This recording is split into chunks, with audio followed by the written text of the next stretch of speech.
Hi అండి, welcome to బాగీస్ ఫ్యామ్ jam. ఈరోజు నేను మీకు మామిడికాయ క్యారెట్ తురుము చట్నీ ఎలా చేయాలో చేసి చూపిస్తాను. దీనికి కావాల్సింది తురుము పెట్టుకున్న ఒక మామిడికాయ 1 కప్పు, ఇంకా 1.5 కప్పు తురుము పెట్టుకున్న క్యారెట్. ఈ రెండింటిని ఒకసారి బాగా కలిపి బాగా కలిసేలా కలిపి పక్కన పెట్టుకోవాలి. 3 స్పూన్స్ సాల్ట్ యాడ్ చేయాలండి. ఇది హిమాలయన్ పింక్ సాల్ట్. ఇంకా 4 స్పూన్స్ కారం. సాల్ట్ కారం అనేది మన టేస్ట్ని బట్టి అడ్జస్ట్ చేసి వేసుకోండి.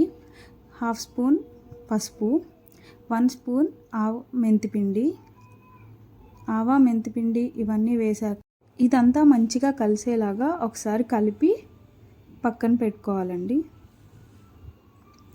దీంట్లో ఒలిచి పెట్టుకున్న వెల్లిపాయ రెబ్బలు వేసుకొని తాలింపు కోసం ఆయిల్, తాలింపు గింజలు, ఎండుమిరపకాయలు, కరివేపాకు వేసి ఇదంతా ఒకసారి బాగా కలిసాక తాలింపు ఫ్రై అయ్యాక ఇంగు వేసుకోవాలి. ఇంగు ఎక్కువే పడుతుందండి.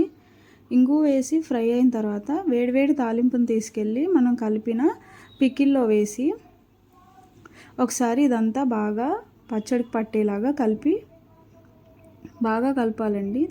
కలిపిన తర్వాత మూత పెట్టి 1 గంట పక్కన ఉంచాలి. టేస్టీ పచ్చడి రెడీ అయింది. Please subscribe and like. Love you all.